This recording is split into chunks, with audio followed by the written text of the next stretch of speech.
നമസ്കാരം. ഏറ്റവും അഭിവന്യനായ Alexios Mar Eusebius മെത്രാപ്പോലീത്ത തിരുമേനി, ഈ സമ്മേളനത്തിൻ്റെ ആദരണീയനായ അധ്യക്ഷൻ ബഹുമാനപ്പെട്ട ഗീവർഗീസ് കോശിയച്ചൻ, ജോണച്ചൻ,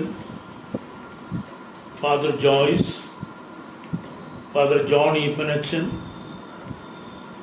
അജിയച്ചൻ, തോമസ് രാജു അച്ചൻ, എൻ്റെ പ്രിയ യുവ സുഹൃത്ത് ശ്രീ അബി എബ്രഹാം കോശി, ശ്രീ ജോർജി ജോൺ, ശ്രീ അമൽ റെന്നി,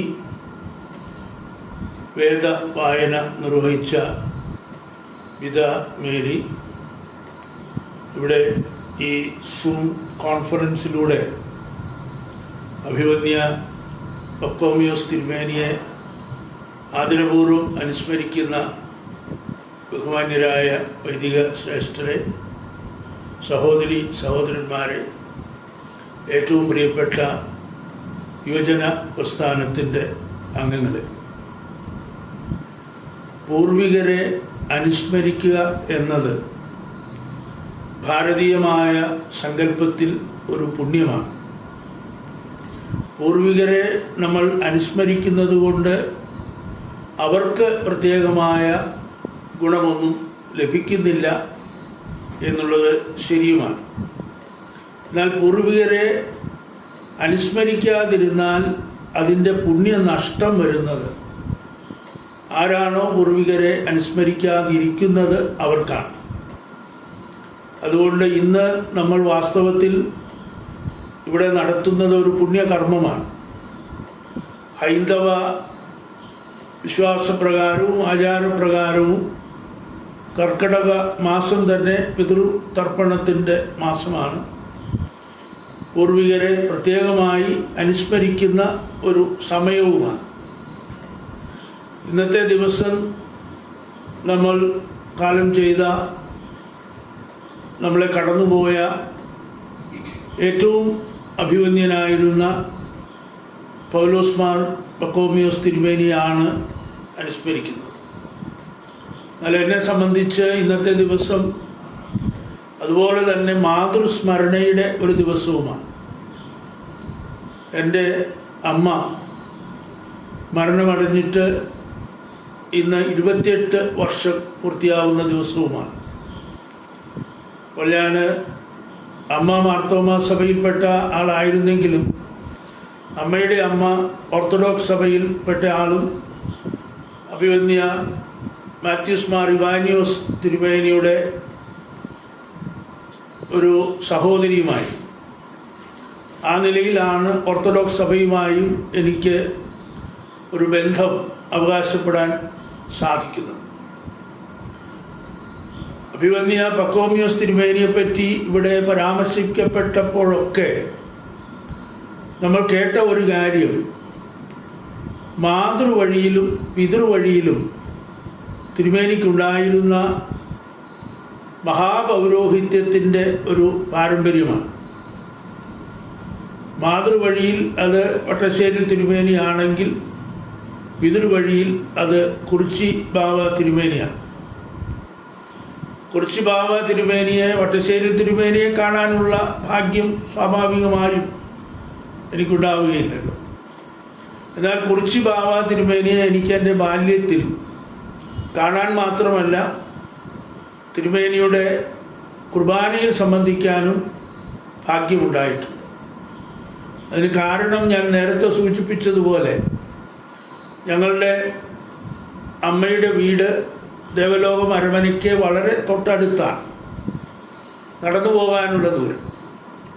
ഞാൻ പറഞ്ഞല്ലോ, അമ്മയുടെ അപ്പൻ മാർത്തോമാ സഭയിൽപ്പെട്ട ആളായിരുന്നതുകൊണ്ട് അവധിക്കാലത്ത് ഞങ്ങൾ കൊച്ചുമക്കളൊക്കെ അമ്മ വീട്ടിൽ ചെല്ലുമ്പോൾ വല്യപ്പൻ ഞങ്ങളെ ഞായറാഴ്ച ദിവസം മാങ്ങാനം സെൻറ്റ് പീറ്റേഴ്സ് മാർത്തോമാ പള്ളിയിൽ കൊണ്ടുപോകും.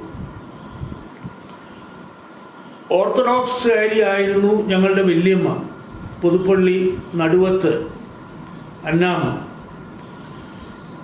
ഞങ്ങളുടെ വല്യമ്മ തീവ്ര ഓർത്തഡോക്സ് കാര്യമായിരുന്നു അവരുടെ വിവാഹശേഷവും എന്നതാണ് ഞാൻ ഓർമ്മിക്കുന്നത്.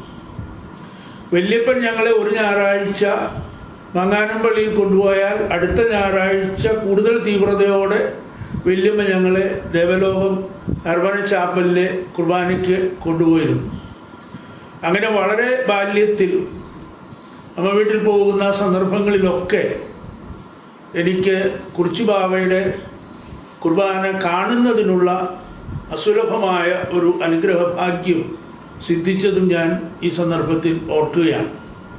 അതൊരു അനുഭവമായിരുന്നു. തിരുമേനിയുടെ കുർബാന, സ്വരത്തിൻ്റെ മോഡുലേഷൻ, ആ സ്വരത്തിനുള്ള ഒരു ഗാംഭീര്യം, ആജ്ഞാശക്തി, കൂടെ കുർബാനയ്ക്ക് ശുശ്രൂഷിക്കുന്ന വൈദികരും ശമാശന്മാരുമൊക്കെ എത്രയോ ഭയഭക്തിയോടുകൂടിയാണ് അവിടെ നിന്നിരുന്നത് എന്ന് നമുക്ക് കാണാൻ കഴിയുമായിരുന്നു. തിരുമേനി കുർബാനയ്ക്കിടയിൽ ദേഷ്യപ്പെടുമായിരുന്നില്ല. പക്ഷേ വേദവായനയുടെ സമയത്തായാലും പ്രാർത്ഥനകൾക്ക് പ്രതി പ്രാർത്ഥനകൾ നടത്തുന്ന സമയത്തായാലും ഉച്ചാരണത്തിലോ മറ്റോ എന്തെങ്കിലും ഒരു വൈകല്യം കണ്ടാൽ തിരുമേനി ആ ആളുടെ നേരെ ഗൗരവത്തിൽ ഒന്ന് നോക്കുകയുള്ളൂ. അത് മതിയായിരുന്നു. ഭയപ്പെടുന്ന തരത്തിൽ അവരുടെ സ്വരം താന്നു പോവുകയും തിരുമേനിയുടെ ശാസന ഉള്ളിൽ സ്വീകരിച്ചു എന്നുള്ള ഒരു ബോധ്യം ആ പള്ളിയിൽ നിൽക്കുന്നവർക്ക് ഉണ്ടാവുകയും ചെയ്യാൻ മാത്രമുള്ള ആജ്ഞാശക്തിയായിരുന്നു കുറിച്ചുബാവയ്ക്കുണ്ടായിരുന്നു. വട്ടശ്ശേരി തിരുമേനിയുടെ പുണ്യത്തിൻ്റെ ഒരു പാരമ്പര്യം, കുറിച്ചുബാവ തിരുമേനിയുടെ ആത്മീയ മഹാചാര്യത്വത്തിൻ്റെ ഒരു പാരമ്പര്യം, ഇത് രണ്ടും ചേർന്നതായിരുന്നത് കൊണ്ടാവണം പക്കോമിയോസ് തിരുമേനി നേരത്തെ ഇവിടെ ആവർത്തിച്ച് പരാമർശിക്കപ്പെട്ടതുപോലെ സഭയോട് ഏറ്റവും ആഴപ്പെട്ട വിശ്വസ്തത ജീവിതകാലം മുഴുവൻ പുലർത്തിയിരുന്നത് എന്ന് ഞാൻ വിശ്വസിക്കുന്നു. ഞാൻ പക്കോമിയോസ് തിരുമേനിയെ നേരത്തെ എസേബിയസ് തിരുമേനി പറഞ്ഞതുപോലെ തിരുമേനി കോർപ്പറേറ്റ് മാനേജറായിരുന്ന കാലത്ത് 2-3 അവസരങ്ങളിൽ തിരുമേനിയുമായി പരിചയപ്പെടാൻ ഇടവന്നിട്ടുണ്ട്. പക്ഷെ ഞങ്ങളുടെ ഒരു അടുപ്പത്തിന് ആഴം വന്നത് തിരുമേനി മാവേലിക്കര ഭദ്രാസനത്തിൻ്റെ അധിപനായി കഴിയുന്ന സമയത്താണ്. ഞാൻ ആ സമയത്താണ് കോട്ടയത്ത് മഹാത്മാഗാന്ധി സർവകലാശാലയിൽ വൈസ് ചാൻസലർ ചുമതലയിലും വരുന്നത്. തിരുമേനി മാവേലിക്കരയിലെ ഒരു സുവിശേഷ സമ്മേളനത്തിലേക്ക് എന്നെ ഒരിക്കൽ ക്ഷണിച്ചിരുന്നു. ഞാനവിടെ അതൊരു നഗരമധ്യത്തിൽ തന്നെയുള്ള ഒരു പ്രശസ്ത കുടുംബത്തിൻ്റെ വിശാലമായ മുറ്റത്തായിരുന്നു അതിൻ്റെ വേദിയും പന്തലുമൊക്കെ. അന്നാണ് ഞാൻ തിരുമേനിയുമായി ദീർഘസമയം പങ്കിട്ടത്. തിരുമേനിയുടെ ആർജവത്തോടുകൂടിയുള്ള ഇടപെടലാണ് എന്നെ ഏറ്റവും ആഴത്തിൽ അന്ന് സ്പർശിച്ചത്. പിൽക്കാലത്ത് തിരുമേനിയുമൊത്ത് ഒട്ടേറെ അവസരങ്ങളിൽ വേദികൾ പങ്കിടാൻ എനിക്ക് ഇടയായിട്ടുണ്ട്. നേരത്തെ ഇവിടെ പലരും അത് അനുസ്മരിച്ചല്ലോ. തിരുമേനിയെ സംബന്ധിച്ചുള്ള ഒരു കാര്യം, തിരുമേനിക്ക് മനസ്സിലൊന്നും മുഖത്ത് മറ്റൊന്നും ഒരിക്കലും ഉണ്ടായിരുന്നില്ല എന്നുള്ളതാണ്. വേദപുസ്തകം പറയുന്നത് പോലെ തന്നെയായിരുന്നു തിരുമേനിയുടെ ജീവിത ശൈലി എന്നുള്ളതാണ്. നിന്റെ വാക്ക് അതെ എന്നോ അല്ല എന്നോ ആയിരിക്കട്ടെ എന്ന വേദ പ്രമാണ വാക്കുകളെ ഇതുപോലെ സ്വന്തം ജീവിതത്തിൽ കൊണ്ടു നടന്ന മറ്റധികം പേരെ നമുക്ക് കാണാൻ കഴിയുകയില്ല. തിരുമേനി ആ രീതിയിലാണ് തിരുമേനിയുടെ വാക്കുകളെ, തിരുമേനിയുടെ പെരുമാറ്റത്തെ ഒക്കെ ക്രമീകരിച്ചിരുന്നത് എന്നുള്ളതാണ്. തിരുമേനി അടിസ്ഥാനപരമായ ഒരു സന്യാസ മനസ്സുള്ള ആളായിരുന്നല്ലോ. ബദനി ആശ്രമത്തിൽ നിന്നാണ് തിരുമേനിയുടെ പരിശീലനം ഒക്കെ ഉണ്ടായത് എന്ന് നമുക്കറിയാം. തിരുമേനിയുടെ ഈ സന്യാസ മനസ്സിൻ്റെ ഒരു ഗുണമാണ്, അല്ലെങ്കിൽ അതിൻ്റെ ഒരു പ്രതിഫലനമാണ് നേരത്തെ ഇവിടെ ചൂണ്ടിക്കാണിക്കപ്പെട്ടതുപോലെ തിരുമേനിയുടെ വാക്കുകളിൽ ചില സമയത്ത് വന്നിരുന്ന ഒരു കാർക്കശ്യം. അറിവുള്ള ആളുകൾ നമ്മളോട് പറയും, ബ്രഹ്മചര്യത്തിന് ഒരു പാരുഷ്യമുണ്ടാവണം എന്ന്.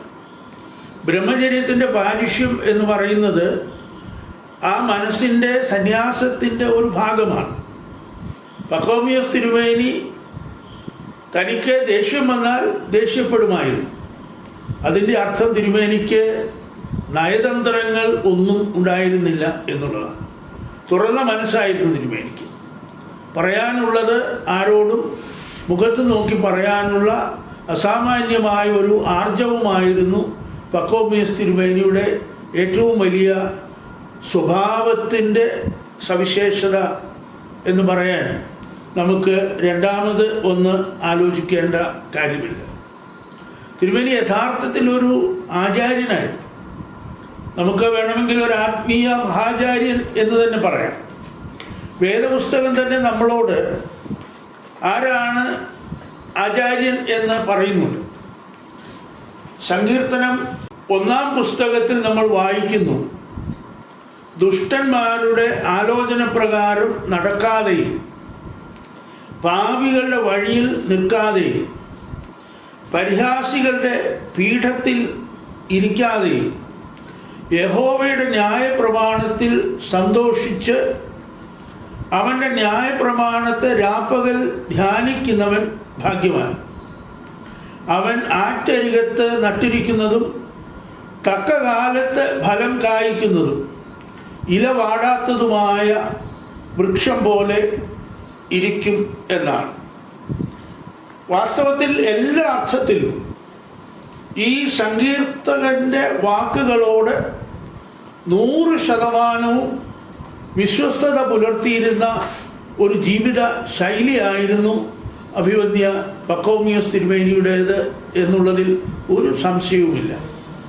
തിരുമേനി വളരെ ചിട്ടയോടുകൂടി ജീവിച്ച ഒരാളാണ്. പ്രത്യേകിച്ച് സമയനിഷ്ഠയുടെ കാര്യത്തിൽ തിരുമേനി വളരെ തീക്ഷ്ണമതിയായിരുന്നു എന്ന് ഞാൻ ശ്രദ്ധിച്ചിട്ടുണ്ട്. ഒരു സമയം പറഞ്ഞാൽ കാണാൻ ചെല്ലുമ്പോഴായാലും നമ്മൾ ആ സമയം പാലിക്കണം. തിരുമേനി നമ്മളോട് എവിടെയെങ്കിലും വരും എന്ന് ഒരു സമയം പറഞ്ഞിട്ടുണ്ടെങ്കിൽ കൃത്യസമയത്ത് തിരുമേനി വന്നിരിക്കുകയും ചെയ്യും. യോഗങ്ങളിൽ ആരെങ്കിലും താമസിച്ചു വരുന്നത് തിരുമേനിക്ക് ഒട്ടും ഇഷ്ടമുണ്ടായിരുന്നില്ല. ഞാനിപ്പോഴും ഓർക്കുന്നുണ്ട്, ഒരിക്കൽ കോട്ടയത്ത് നടക്കുന്ന ഒരു യോഗത്തിലേക്ക് പാലായിൽ നിന്ന് വേണം ഞാൻ ചെന്നെത്താൻ. എന്ത് കാരണം കൊണ്ടോ പാലായിൽ നിന്ന് പുറപ്പെടുന്നതിന് അല്പം താമസിച്ചു. അപ്പോൾ തന്നെ എനിക്ക് വല്ലാത്ത മാനസിക സമ്മർദ്ദമായി. കാരണം അധ്യക്ഷനാ സമ്മേളനത്തിൻ്റേത് പക്കോമിയോസ് തിരുമേനിയാണ്. ഞാൻ ഏറ്റുമാനൂർ വന്നപ്പോൾ എനിക്ക് മനസ്സിലായി പിന്നെയും എത്ര കുറഞ്ഞാലും 20-25 മിനിറ്റ് എടുക്കും. അപ്പം ഞാൻ വാസ്തവം പറഞ്ഞാൽ മനസ്സിൽ അപ്പോൾ തന്നെ ഒരു നേർച്ച നേർന്ന് പ്രാർത്ഥിച്ചത് മാവേലിക്കരയിൽ നിന്ന് വരുന്ന വഴിയായിരിക്കും തിരുമേനിയും. അപ്പോൾ തിരുവല്ലയിലോ ചങ്ങനാശ്ശേരിയിലോ തിരുമേനിക്കൊരു ട്രാഫിക് ബ്ലോക്ക് ഉണ്ടായി ഒരു 10 മിനിറ്റ് ഒരു താമസം ഉണ്ടാകണമേ എന്നാണ് ഞാൻ പ്രാർത്ഥിച്ചത്. എന്ത് കാരണം കൊണ്ടെന്നറിയില്ല, ഞാൻ ചെല്ലുമ്പോൾ തിരുമേനിയും എനിക്കൊപ്പം തന്നെയാണ് ആ മീറ്റിങ്ങിലേക്ക് വന്നു കയറുന്നത്. സമയം 5-6 മിനിറ്റിൻ്റെ ഒരു വ്യത്യാസം. അപ്പോൾ തിരുമേനി ആദ്യം തന്നെ ഇതിനെ ക്ഷമാപണം പറഞ്ഞു, താമസിച്ചു പോയത്. എന്നിട്ട് തിരുമേനി പറഞ്ഞു, ചങ്ങനാശ്ശേരിക്ക് ഇപ്പുറത്ത് ചിങ്ങവനത്ത് വന്നപ്പോൾ അപ്രതീക്ഷിതമായ ഒരു ബ്ലോക്ക് വന്നതുകൊണ്ടാണ് എനിക്ക് വരാൻ പറ്റാതെ വന്നത്. ഞാൻ അത് കഴിഞ്ഞ് എൻ്റെ പ്രസംഗം തിരുമേനിയുടെ പ്രസംഗം കഴിഞ്ഞാണ്. ഞാൻ പറഞ്ഞു, തിരുമേനി അല്ല താമസിച്ചു പോയതിന് മാപ്പ് പറയേണ്ടത് ഞാനാണ്. ഞാൻ പറഞ്ഞു, ഞാൻ വളരെ തീക്ഷ്ണമായ പ്രാർത്ഥനയോടുകൂടി നേർന്നതുകൊണ്ടാണ് തിരുമേനിക്ക് ചിങ്ങവനത്ത് ഒരു ബ്ലോക്ക് ഉണ്ടായത്.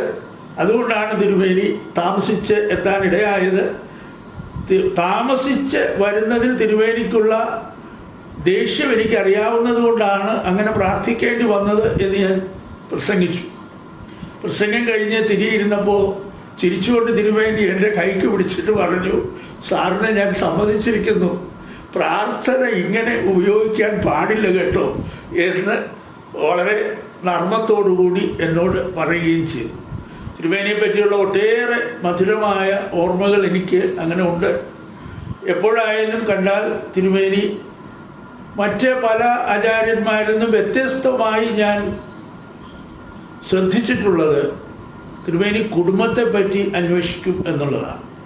ടീച്ചർക്ക് സുഖമാണോ, മക്കൾ എങ്ങനെയായി, എവിടെ എത്തി, ഇതൊക്കെ തിരുമേനി വളരെ ആത്മാർത്ഥതയോടുകൂടി അന്വേഷിക്കുന്ന ഒരു ശൈലി തിരുമേനിക്കുണ്ടായിരുന്നു. ഇപ്പം തിരുമേനി ഔപചാരികതകളൊന്നും കാണിച്ചിരുന്ന ഒരാളല്ല. സൗഹൃദങ്ങളിൽ തിരുമേനിക്ക് ഔപചാരികതയോ പ്രകടനപരതയോ ഒന്നും ഉണ്ടായിരുന്നില്ല എന്നുള്ളതാണ്. നേരത്തെ ഇവിടെ പ്രസംഗിച്ച എല്ലാവരും പറഞ്ഞ ഒരു കാര്യം തിരുമേനിയുടെ ഭക്തിയിൽ പ്രകടനമുണ്ടായിരുന്നില്ല എന്നുള്ളതാണ്. വളരെ ശരിയായ ഒരു നിരീക്ഷണമാണ് അതെന്ന് ഞാനും വിചാരിക്കുന്നു. തിരുമേനിയുടെ പ്രാർത്ഥന എന്ന് പറയുന്നത് to be with the lord, ദൈവത്തിൻ്റെ സന്നിധിയിലാവുക, അത്രയും തിരുമേനി. അത് ആ സന്യാസത്തിൻ്റെ ഒരു നന്മയായി ഞാൻ കരുതുകയാണ്. To be with the lord എന്നുള്ളതാണ് തിരുമേനിയുടെ പ്രാർത്ഥനയുടെ പ്രമാണം. അപ്പോൾ അതിൽ വലിയ പ്രകടനപരതയൊന്നും ആവശ്യവുമില്ലല്ലോ.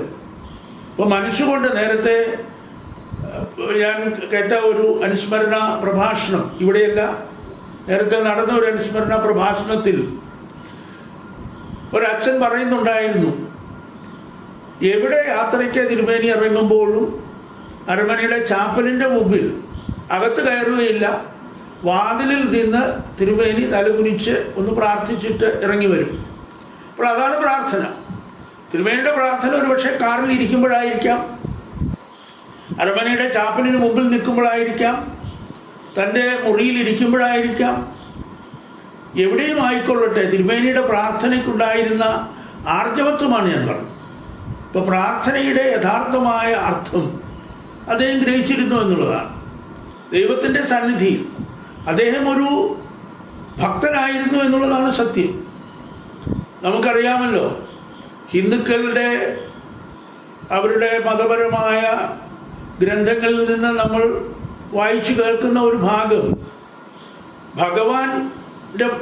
ഭഗവാനെ യഥാർത്ഥ ഭക്തൻ നിസ്സഹായനാക്കുന്നു എന്നാണ്. A true devotee render the Lord helpless എന്നാണ്. അപ്പോൾ വാസ്തവത്തിൽ പക്കോമിയസ് തിരുമേനി തൻ്റെ ജീവിതം കൊണ്ട് ദൈവത്തെ നിസ്സഹായനാക്കിയവനാണ്. എന്നുവെച്ചാൽ അത്ര ആഴത്തിലായിരുന്നു തിരുമേനിയുടെ ദൈവഭക്തി. അതോട് ചേർന്ന് വന്ന സ്വാഭാവികമായ ഒന്നാണ് സഭയോടുള്ള തിരുമേനിയുടെ വിശ്വസ്തത. അപ്പോൾ ദൈവത്തോടുള്ള വിശ്വാസവും സഭയോടുള്ള വിശ്വസ്തതയും തിരുമേനിയുടെ ജീവിതത്തിൻ്റെ two sides of the same coin, ആ നിലയിലാണ് തിരുമേനി മുമ്പോട്ട് കൊണ്ടുപോയത്. അപ്പോൾ തിരുമേനിയുടെ ജീവിതം തന്നെയായിരുന്നു തിരുമേനിയുടെ സന്ദേശമെന്ന് നമുക്ക് പറയാം. തിരുമേനിയെ അറിഞ്ഞിട്ടുള്ള ആരും തിരുമേനിയുടെ മനസ്സിൻ്റെ നന്മയെ ഇന്നുവരെ സംശയിച്ചിട്ടുണ്ടാവാൻ ഇടയില്ല. തിരുമേനി അങ്ങനെയായിരുന്നു. നേരത്തെ ഇവിടെ തന്നെ പറഞ്ഞല്ലോ, ശകാരിക്കുന്ന തിരുമേനി അല്പം കഴിഞ്ഞ് തിരുമേനി ശാന്തനായി കഴിയുമ്പോൾ അതെല്ലാം മറക്കുകയാണ്. അപ്പോൾ അത് മറക്കാൻ കഴിയുന്നു എന്നുള്ളതാണ് യഥാർത്ഥ ഒരു ആചാര്യൻ്റെ നന്മ. നമുക്ക് പലപ്പോഴും വരുന്ന അപകടം, ദേഷ്യപ്പെട്ട് കഴിഞ്ഞാലും നമ്മൾ ആ ദേഷ്യത്തെ മനസ്സിൽ കൊണ്ടു നടക്കുകയാണ്. തിരുമേനി ഒരിക്കലും അങ്ങനെ ആയിരുന്നില്ല. ദേഷ്യപ്പെടുമ്പോൾ ദേഷ്യപ്പെടും, അപ്പോൾ തന്നെ അത് മറക്കും. ചിരിക്കുമ്പോൾ ചിരിക്കും, അത് കഴിയുമ്പോൾ അത് വിടും. അങ്ങനെയായിരുന്നു തിരുമേനിയുടെ മനോഭാവം, അതായിരുന്നു ശൈലിയും അതായിരുന്നു. നമുക്കൊക്കെ തിരുമേനിയുമായി ഉണ്ടായിട്ടുള്ളതായ ബന്ധങ്ങൾ, സൗഹൃദങ്ങൾ, അതൊക്കെ തീർച്ചയായിട്ടും നമ്മുടെ ജീവിതങ്ങളെ ഒന്നുകൂടി സമ്പന്നമാക്കിയിട്ടുള്ള അനുഭവങ്ങളാണ്. നമ്മൾക്കൊക്കെ ഏത് കാലത്തും ശരിയായ മാതൃകകളിൽ നിന്നാണല്ലോ മുന്നോട്ട് പോകാനുള്ള പ്രചോദനം ലഭിക്കുന്നത്. തിരുമേനിയുടെ പ്രസംഗങ്ങൾ ഞാൻ ശ്രദ്ധിച്ചിട്ടുണ്ട്. തിരുമേനി ഒരിക്കലും നമ്മൾ പറയുന്ന ഒരു ഓററ്റർ എന്നുള്ള രീതിയിലല്ല തിരുമേനിയുടെ പ്രഭാഷണങ്ങളൊക്കെ നടക്കുന്നത്. തിരുമേനിയുടെ പ്രഭാഷണം എന്ന് പറയുന്നത് വാസ്തവത്തിൽ ഒരു മനസ്സ് തുറക്കലായിരുന്നു. അത് നമ്മളുമായിട്ടുള്ള ഒരു സൗഹൃദ സംഭാഷണം പോലെയാണ്. അല്ലാതെ തിരുമേനി കഠിനമായ പദങ്ങൾ ഉപയോഗിക്കുകയോ ശൈലികൾ ഉപയോഗിക്കുകയോ ഒന്നും ചെയ്ത് തിരുമേനിയുടെ ഒരു പ്രഭാഷണ ചാതുരി ഒരു സദസ്സിനെ ബോധ്യപ്പെടുത്താനുള്ള ശ്രമമൊന്നും ഒരിക്കലും തിരുമേനിയുടെ ഭാഗത്തുനിന്ന് ഉണ്ടായിട്ടില്ല. തിരുമേനി ഏത് സദസ്സിനെ അഭിസംബോധന ചെയ്യുമ്പോഴും അവരുടെ ഹൃദയത്തോടാണ് സമ്മതിച്ചിരുന്നത് എന്ന് ഞാൻ വിചാരിക്കുന്നു. അതായിരുന്നു തിരുമേനിയുടെ ഏറ്റവും വലിയ നന്മ എന്നാണ് ഞാൻ കരുതുന്നത്. തിരുമേനി നമ്മെ കടന്നുപോയതും കാലത്തെ കടന്നുപോയതും അപ്രതീക്ഷിതമായിട്ടാണ്. എത്രയോ കാലം കൂടി തിരുമേനിക്ക് ജീവിക്കാമായി.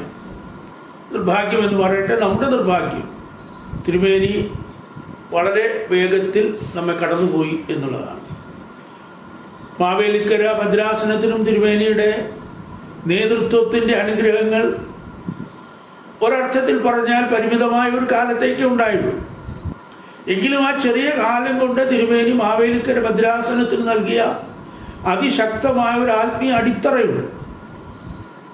അതുകൊണ്ടാണ് ഇവിടെ നേരത്തെ എല്ലാവരും പരാമർശിച്ചതുപോലെ അദ്ദേഹം കാലം ചെയ്ത് നമ്മളെ കടന്നുപോയിട്ടും ഒരനുസ്മരണം പോലും ആവശ്യമില്ലാത്തതുപോലെ അദ്ദേഹം നമ്മുടെ എല്ലാവരുടെയും ഹൃദയങ്ങളിൽ ജീവിച്ചുകൊണ്ടേയിരുന്നു എന്നുള്ളത്.